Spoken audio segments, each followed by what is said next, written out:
Hi there, good to be back with you. This is our third teaching week in the Woven Bible Study. This week we are going to learn a little bit more about the Tower of Babel. So I have three divisions for the teaching segment today, and they are this. The first one is just the order of things. The second division is what did God say and what did the people actually do? And the third division is who is the way? So to start this week, I thought it might be helpful to point out that the chapters in this part of Genesis are actually out of order. And that helps us to understand some things that are mentioned in chapter 10. And I've studied the book of Genesis before, and I never noticed this, but it basically is ordered chronologically as chapter 9, 11, and then 10. So we read this week in chapter 9 of Genesis, following the flood, God made a covenant with Noah and his family. And this covenant was a promise that depended on God, not on the people. And he promised never again to destroy the earth with a flood. And then chapter 9 goes on to tell us a little bit more about Noah's family after the flood. And then chapter 10 tells us of the lineage of Noah's sons.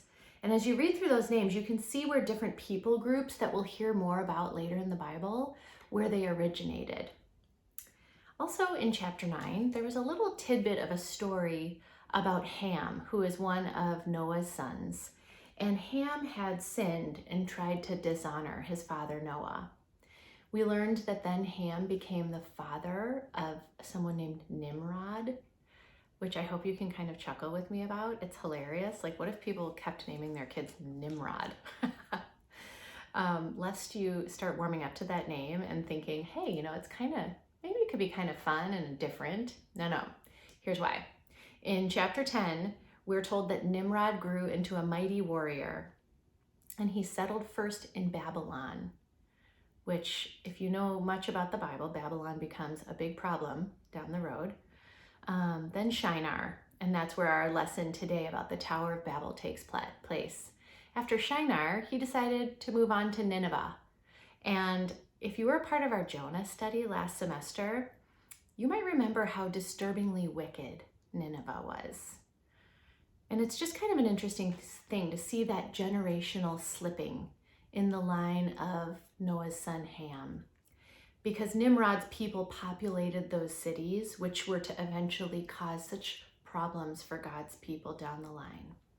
So maybe we can just agree, no more Nimrods.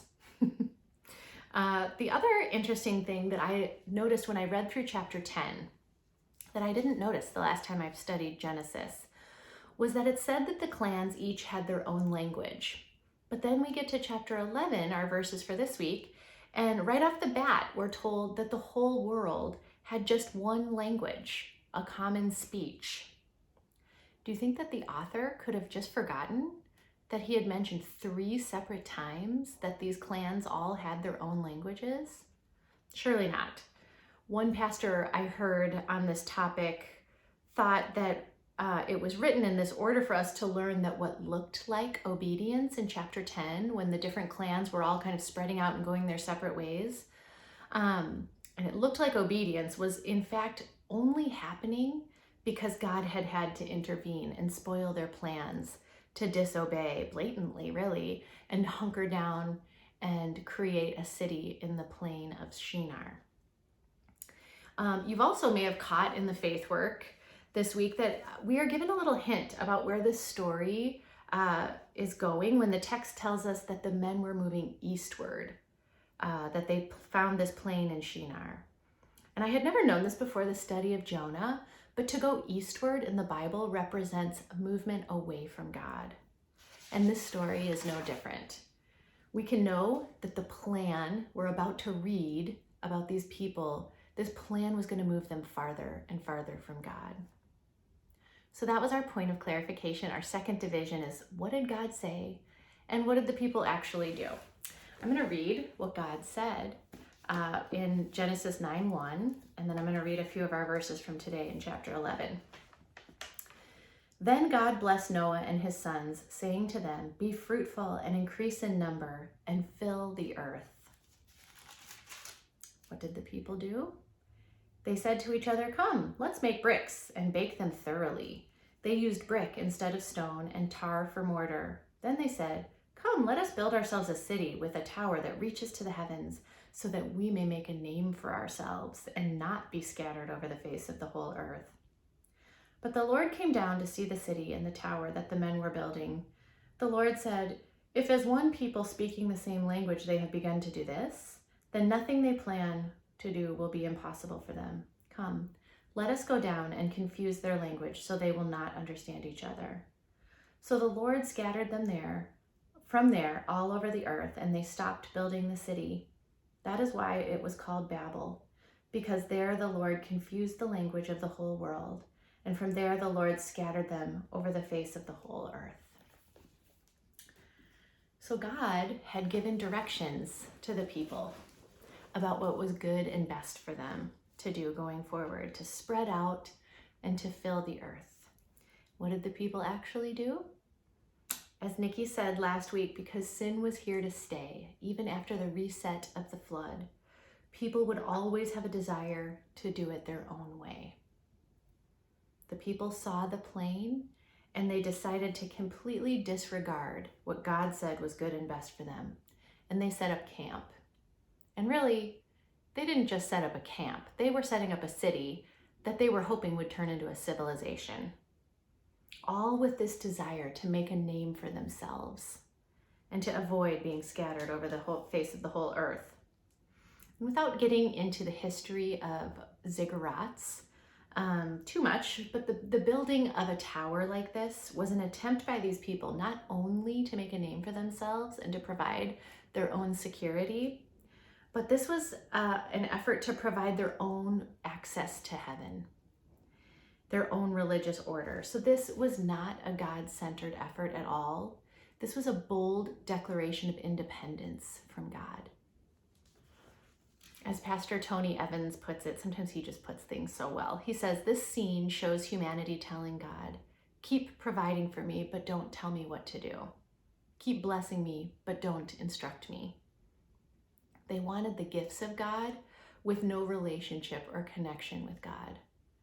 Does that sound familiar? I feel like this world, it's a pretty common philosophy. So the outward expression of the sinful decision to build the tower and the city reveals two inner desires, like these inward desires that we all have to face and battle in our own lives. And these two desires are this. Number one, an over desire of the love of praise. So an over desire of the love of praise. And number two, the love of security. The people settling in Shinar had given into these two desires, and acting on them, they had distanced themselves further and further from God.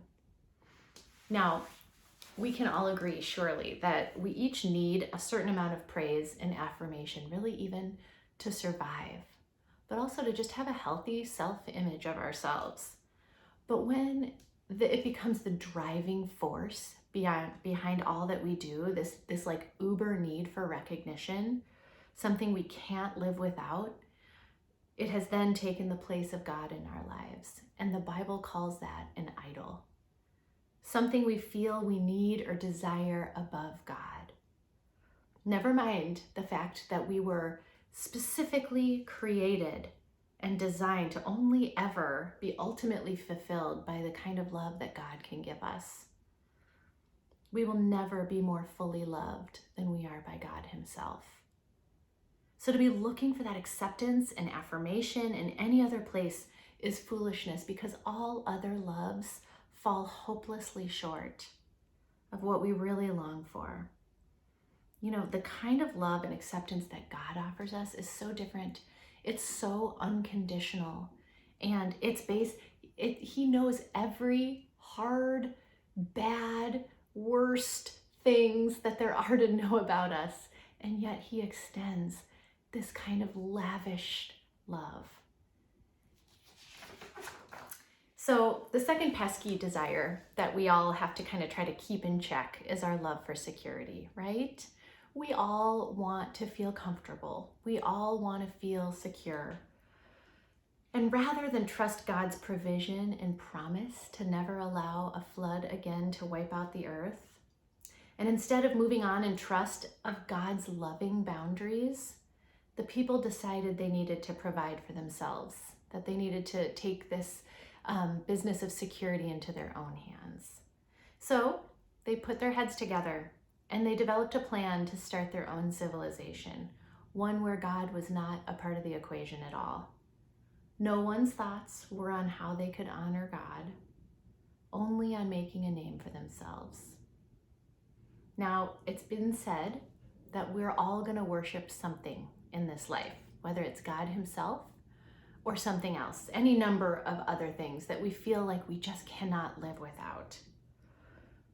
You know, the people in this story had inserted themselves in the place of God, and they wanted the fame and the acknowledgement for this amazing city they were building. 2 weeks ago, when we were talking about the creation and the fall, I read a couple of verses in Romans chapter 1 that told us that we can see God's invisible qualities, his eternal power and divine nature through what he has made. And we are without excuse to acknowledge him because that he has done all these things. Well, the next few verses in Romans chapter 1, I'm going to read because they tell us what happens when we're intent on disregarding God. So I'm going to start reading in verse 21 to 25 of Romans 1. For although they knew God, they neither glorified him as God nor gave thanks to him, but their thinking became futile and their foolish hearts were darkened. Although they claimed to be wise, they became fools and exchanged the glory of the immortal God for images made to look like mortal man and birds and animals and reptiles. Therefore, God gave them over in the sinful desires of their hearts to sexual impurity for the degrading of their bodies with one another. They exchanged the truth of God for a lie and worshiped and served created things rather than the Creator. And the verses that go on beyond that further explain what happens in a life that completely and continually disregards God. So here is where I really wish that we could spend some kind of extended time talking about the idea of free will. But we'll need to suffice it to say that God desires an authentic relationship with us. But that means he has to let us choose if we're going to return his love. We have to choose. Are we going to listen to him? Are we going to trust him? Are we going to follow him? We're not puppets. We have a choice. And because we've been given that choice, God rejoices when we turn to him. And he grieves when we do not.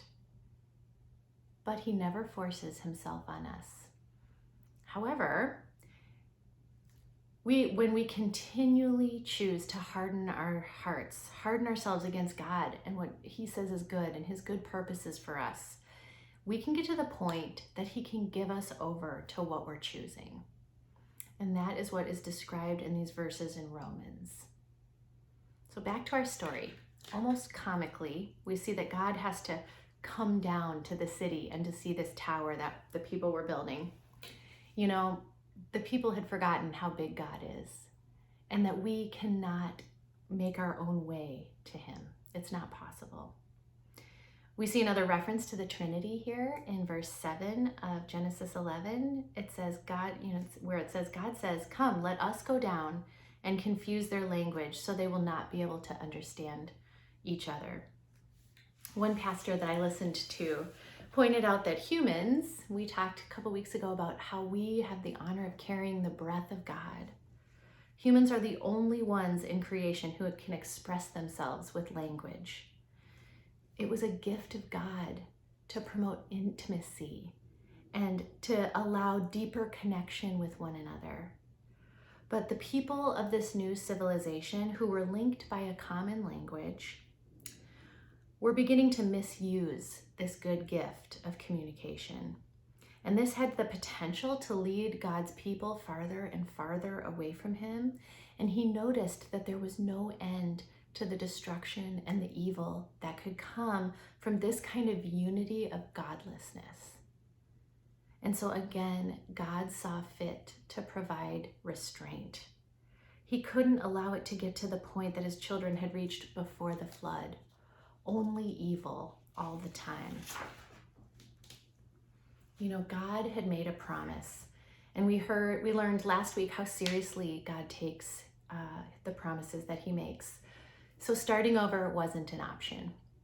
But creatively, the triune God stepped in and confused the communication that was allowing the unity of these people. And on a dime, their plan was halted, and the people were dispersed. And then we get to chapter 10, where we learn that the people were all scattered and which people went which direction, and that they all, at this point, had their own languages.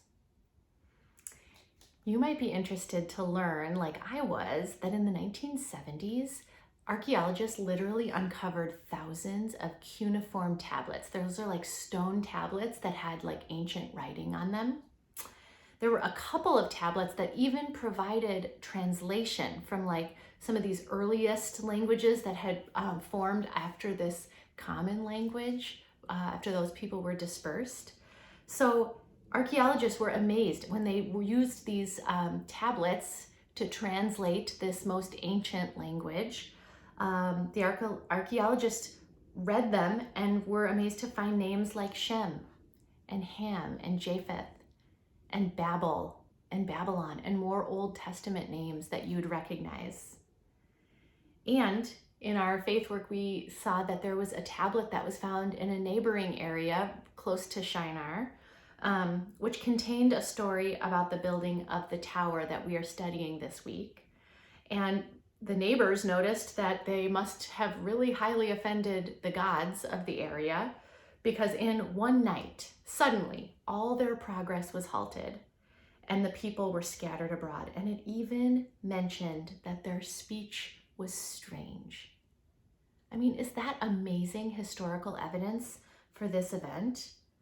You know, it really shows us the Bible is trustworthy. And these stories that feel like, did this actually even happen? Would you know? Now we have stone tablets that confirm the reality of this historical event. And before we move on from talking about language, I just want to take a minute to testify to having seen with my own eyes God's authority over language on a missions trip that I took. And it was just the tiniest little example, kind of like what happened in Acts chapter 2 that we read this week. But a couple of years ago, I took my twins, who were in high school, to Cuba on like a little parent-child trip. And it was during a time in my son's life where he was really discouraged and struggling to find joy. And just as an aside, when you are feeling helpless to change what somebody is feeling or what somebody is going through, the best thing we can do as a friend or a parent is to encourage them to have an encounter with the living God. And that's exactly what my son Peter had. And you don't need to go to Cuba to have this, by the way. We just happened to go there. But we were at this church service, and if you've ever been to a church service in Cuba, you know that it's more of like a celebration than anything else. And Peter, it's worth mentioning here that he had been recently diagnosed with some learning difficulties that we just didn't know about, honestly, until he was like 16. And it was discouraging to find them out, and it kind of exacerbated how he was feeling emotionally. And I only mentioned that part because literally we had to move his Spanish grade to pass-fail. We didn't want him to take a dropped class while we were, he was applying to colleges and things. But the reason he had to do that was because of these new learning difficulties that we had discovered. It became apparent to us that his brain could not translate between languages. Like, he had a form of dyslexia that it just honestly made it almost impossible for him to understand. So Among some other neat things that God did that kind of blew our minds at that very church service, one of which was the pastor. We were kind of in the front row, and the pastor had come up to Peter and basically prophesied over Peter about God's good plan for his life. And there was a translator, and I could hear it, and I was just amazed by what this man was saying about my son, and it was so encouraging. But a few minutes later, when all the worshiping was still going on, Peter leaned over to me and he said, "Mom, why is everyone singing in English?"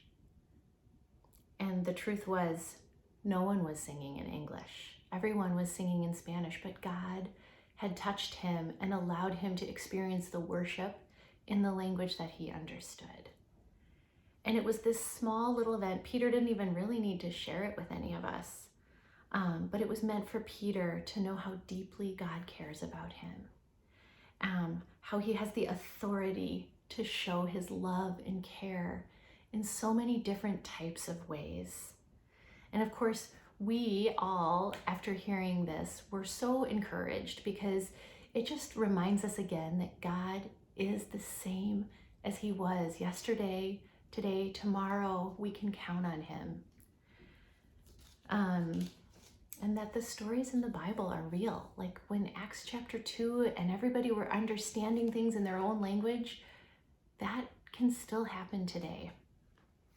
And I think the obvious takeaway for us as we study this ancient event called the Tower of Babel is to be mindful of not allowing anything, any desire, any relationship, any pursuit or goal, to be allowed to move us away from God by becoming everything to us.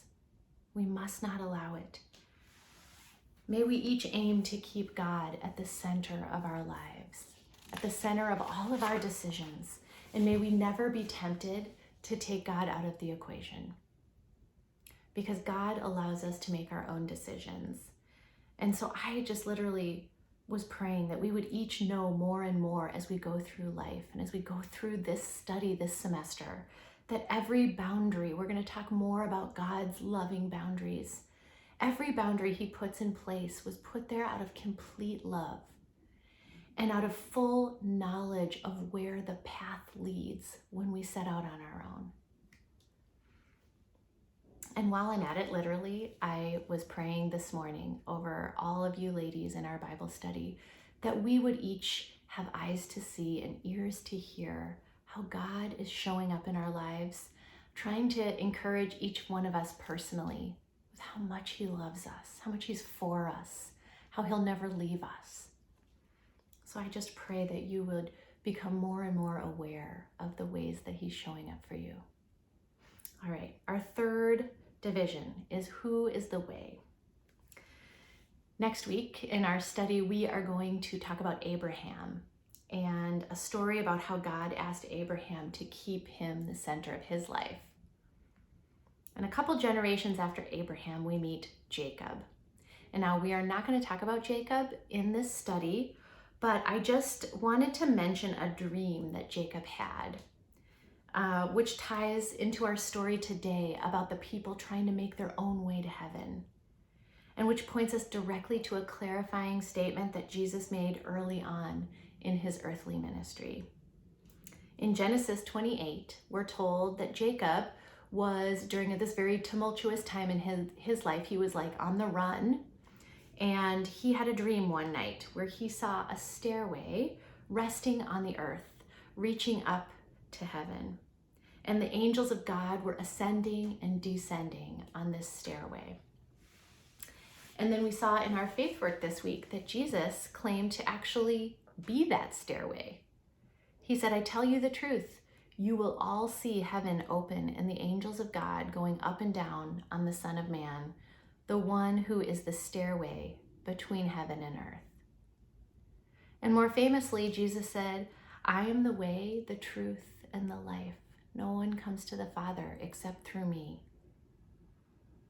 Christian author and speaker Ann Voskamp wrote, "He comes to us like he comes to Jacob.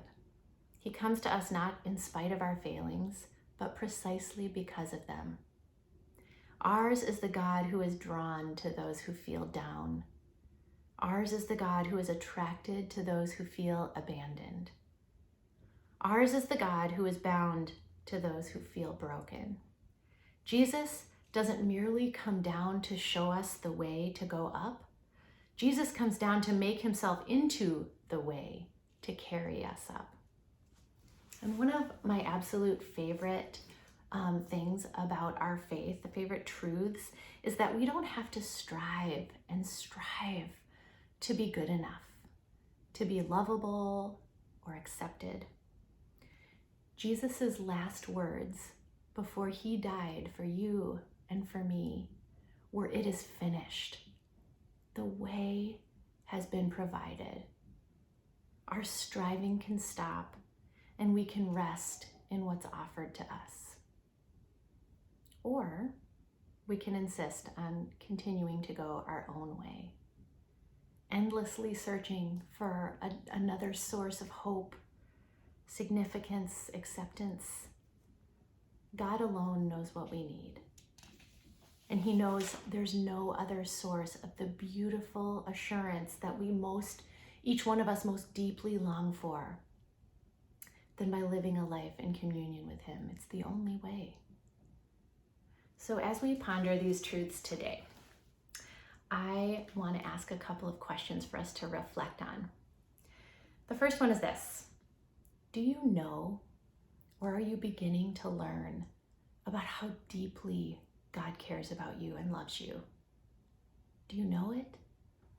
And if so, I hope that you are learning to strive less and less to have your deepest needs met by anything that this world offers. And the second question is this: who in your life doesn't know about the way to return to right relationship with God? Would you maybe be bold in sharing some of the things you're learning?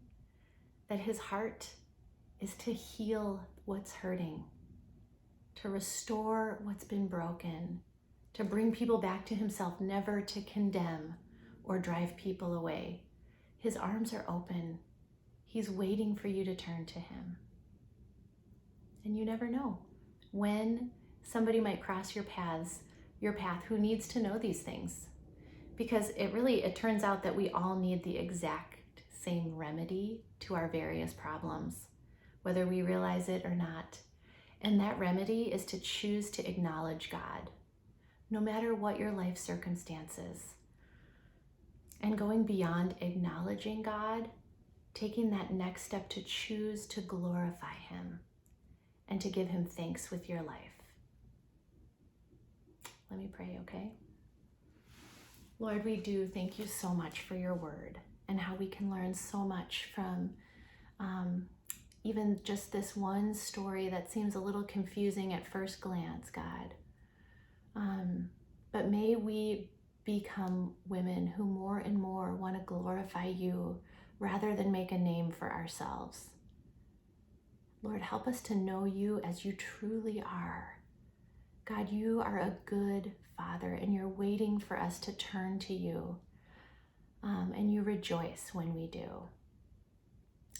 I just pray over my sister who's listening to this now, that your Spirit would bring deep encouragement into her life, and that she would think rightly about who you are. And the truths that we've covered in this study this week, God, would bring deep encouragement into her life. I pray it in the name of Jesus. Amen.